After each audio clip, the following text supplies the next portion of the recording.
ಇದೆ. ಏನ್ ಮಾಡ್ಬೋದು ಸರ್, ನಾವು ಏನ್ ಮಾಡಬೇಕಾಗತ್ತೆ ಅಂತಕ್ಕಂಥದನ್ನ ನೀವು ಹೇಳಬೇಕಾಗ್ತದೆ. ಮಕ್ಕಳೇ, ಮೊದಲನೇದಾಗಿ ನಿಮಗೆ ಮನವರಿಕೆ ಮಾಡಲಿಕ್ಕೆ ಬಯಸ್ತೇನೆ. ನೀವು ಯಾತಕ್ಕೋಸ್ಕರ ಕಾಲೇಜಿಗೆ ಬಂದಿದ್ದೀರಾ, ಯಾತಕ್ಕೋಸ್ಕರನೇ ವಿದ್ಯಾಭ್ಯಾಸವನ್ನ ಮಾಡ್ತಾ ಇದ್ದೀರಾ, ನಿಮ್ಮ ಗುರಿ ಏನು ಅಂತಕ್ಕಂಥದನ್ನ ನೀವು ಮೊದಲು ನೆನೆಸ್ಕೊಳ್ಬೇಕು. ಏಕೆ ಕಾಲೇಜಿಗೆ ಬರ್ತಾ ಇದ್ದೀರಿ ನೀವೆಲ್ಲ ಅಂತಕ್ಕಂಥದನ್ನ ವಿದ್ಯಾಭ್ಯಾಸ ಮಾಡಲಿಕ್ಕೆ, ಅದರ ಮುಖಾಂತರ ನೀವು ಬುದ್ಧಿವಂತರಾಗಲಿಕ್ಕೆ ನೀವು ಬಂದಿದ್ದೀರಾ ಅಂತ ಅಂದ್ಕೊಳ್ತೇನೆ. ಎರಡನೇದಾಗಿ, ಮುಂದೆ ಏನಾಗಬೇಕು ಅನ್ನೋದ್ರ ಬಗ್ಗೆ ನೀವು ಗಮನ ಹರಿಸ್ಕೊಳ್ಬೇಕು. ಅದ್ರ ಬಗ್ಗೆ ನಿಮ್ಮ ಆಲೋಚನೆಗಳಿದೆ ಅಂತಕ್ಕಂಥದನ್ನ ನೀವು ನೆನೆಸ್ಕೊಳ್ಬೇಕಾಗ್ತದೆ.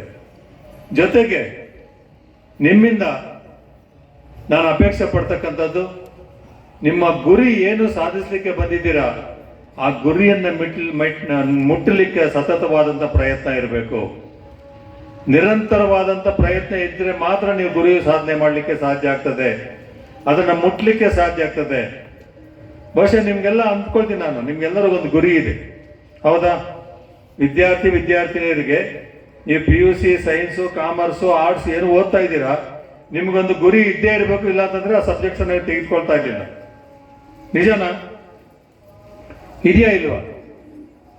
ಏನೋ ಒಂದು ಸಾಧಿಸ್ಬೇಕು. BA ಓದ್ತಕ್ಕಂಥವ್ರು, PUC ಅಥವಾ ಆರ್ಟ್ಸ್ ಓದ್ತಕ್ಕಂಥವ್ರು ಏನೋ ಒಂದು ಗುರಿ ಇರುತ್ತೆ, ಸೈನ್ಸ್ ಓದೋವಂಥವ್ರಿಗೆ ಏನೋ ಒಂದು ಗುರಿ ಇರುತ್ತೆ, ಕಾಮರ್ಸ್ ಓದೋವಂಥವ್ರಿಗೆ ಏನೋ ಒಂದು ಗುರಿ ಇರುತ್ತೆ. ಆ ಗುರಿಯನ್ನ ಮುಟ್ಲಿಕ್ಕೆ ನೀವು ಸತತವಾದಂಥ ಪ್ರಯತ್ನವನ್ನ ಈಗ ಮಾಡಬೇಕಾಗತ್ತೆ. ಈಗ ಮಾಡಲಿಲ್ಲ ಅಂತಂದ್ರೆ ನೀವು ಮತ್ತೆ ಅವಕಾಶ ಸಿಗೋದಿಲ್ಲ, ಎಲ್ಲೋ ಒಂದ್ ಕಡೆ ದಾರಿ ತಪ್ಪದಂಗೆ ಆಗ್ತದೆ, ಗುರಿ ಮುಟ್ಲಿಕ್ಕೆ ಆಗೋದಿಲ್ಲ.